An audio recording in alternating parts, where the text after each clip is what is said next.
job today is to do three very simple things. Number one, present the opinion of young people across the Arab world. And that will be first in the form of the challenges that exist, the assets that they represent, and a possible proposal for solution to the obstacles that exist pursuant to those challenges.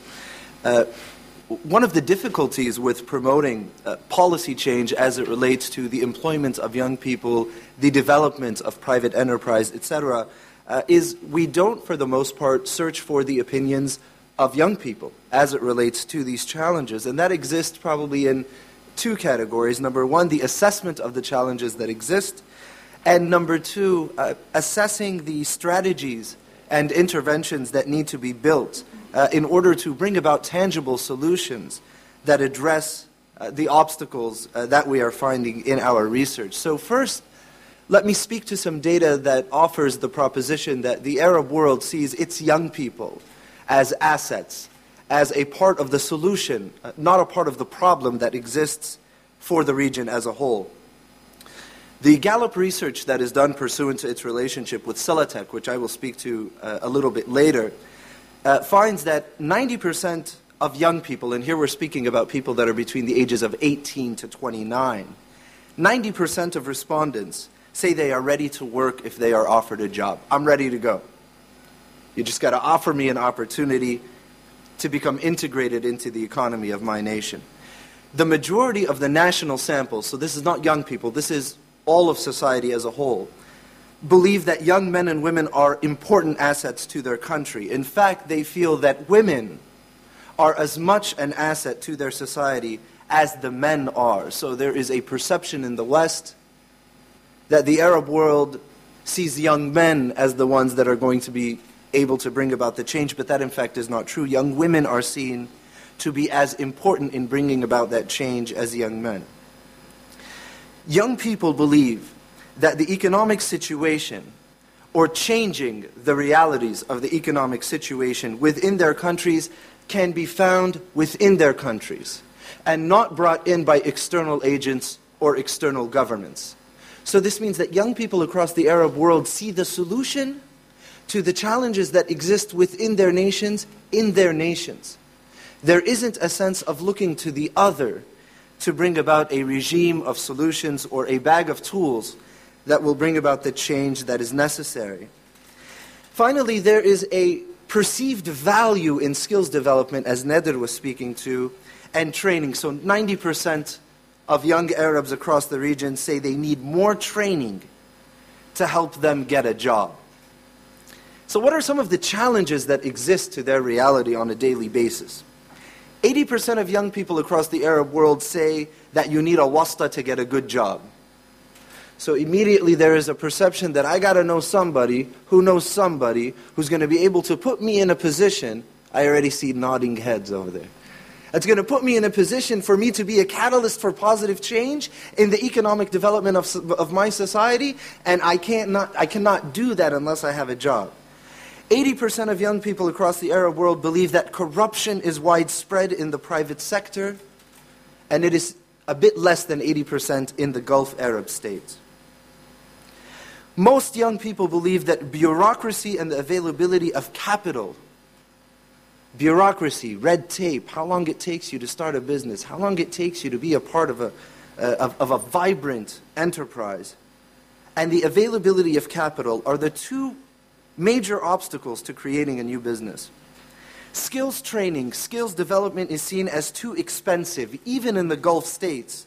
Young people don't think it's available where they actually live, that they have to travel to get skills training and skills development.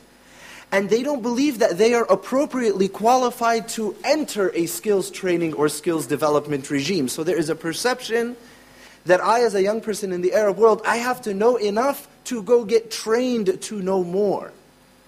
And I don't have that prerequisite regime of knowledge in order for me to seek the skills training and skills development that I need. Only 25% of young people in the Arab world are aware of job placement centers that are available to them. Only 25% are aware of the projects and the initiatives and the the institutions that are out there, like Bait.com, for example, that serve as job placement institutions. And only 61% of that 25% that knows that they exist are actually using them. So even amongst those that know that the job placement centers exist, only 61% are actually reaching for them. And finally, 45% of young people they are not willing to relocate even in their own countries to find a job. So you find the theme here of having using the word loosely, a fidelity to the location within which they live, to the nation state within which they are from, both in terms of perceptions of possible solutions and catalysts for change, as well as where I as a young person want to be, where I want to be living if I did have a job. Okay. Silatech is an attempt at building a space that brings together all of those initiatives that have already succeeded in taking a bite out of the apple and in instituting measures and doing a bit of serious thinking around the change that needs to happen.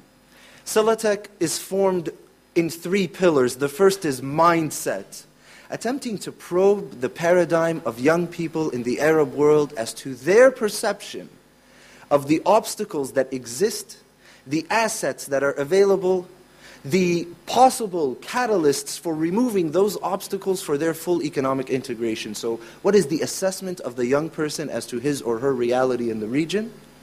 The flip side of that is, what is the assessment of society generally as to the role of the young person in bringing about the change that's necessary? So it's 2 sides of the same coin. What does society think and what do young people think? And putting them together, we can begin to draw a map of the paradigmatic inclination of the society vis-a-vis the change that needs to happen. Number 2, to provide access to skills development, access to job placement, access to capital, access to markets, etc. The points of access that are needed for a young person to be a part of the solution, the point of access that are needed for a young person to be able to build a business, to be able to engage in successful enterprise development, to fully integrate into the economic life of their society. And finally, engaging on policy issues. What are those policies in the region and globally that exist and serve as barriers? And how can some of the policy reforms that need to happen come about by engaging with government leaders, opinion shapers, decision makers, in bringing their attention to the data and engaging with them as partners to bring about change? And there is a conference coming up here at DSG very soon to do exactly that. So, how can society see young people as catalysts for change? How can we ensure that they are not the patient sitting on the operating table while everyone is talking in a language they don't understand about their ailment? And how can we endow a sense of respect and dignity in the daily life of a young person throughout the Arab world? Thank you very much.